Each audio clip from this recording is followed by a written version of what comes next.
Лаверита, весникот кој прв ги објави снимките кои ја урниса специјалната обвинителка, сега со нова бомба. Во денешниот текст со наслов Заев сакаше да го замени македонскиот јазик, Европа го стопира и го открива. Италијанскиот медиум изнесува детали од мислењето на Венецијанската комисија, односно нејзината вистинска оценка на законот за двојазичност. Ќе го запрели Венецијанската комисија Заев да го замени македонскиот јазик, односно македонскиот јазик да биде на исто рамниште, како и албанскиот, кој го зборува малцинството албанци во државата, како што се бара во законот за двојазичност. Меѓународните експерти од Венецијанската комисија, конституционалисти и експерти во заштита на малцинствата, новиот закон за двојазичност го оценуваат не само како непотребен, туку и како штетен.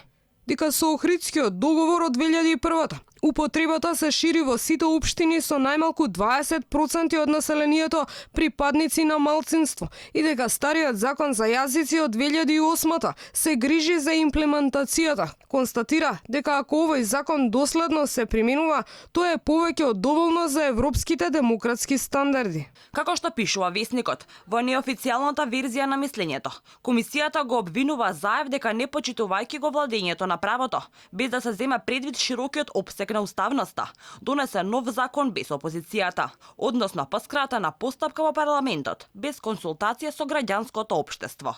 Извештајот исто така во точка 39 забележува дека законот не ги почитува легалните потребни критериуми за јасност, дека е напишан лошо, често на контрадикторен начин или дури противуставно.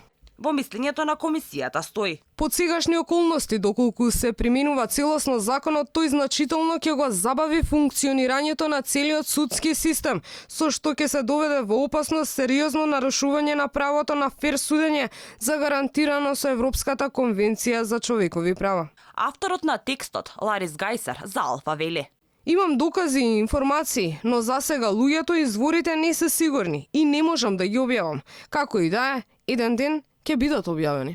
Веднаш по објавувањето на извештајот, владата се обиде да ги минимизира заклучоците на комисијата, но според извори на Алфа, еден од највисоките владини функционери отишол чекор понатаму и од Венецијанската комисија побарал наместо на 18 октомври расправата за официјализирање на мислењето да се одложи до средината на декември.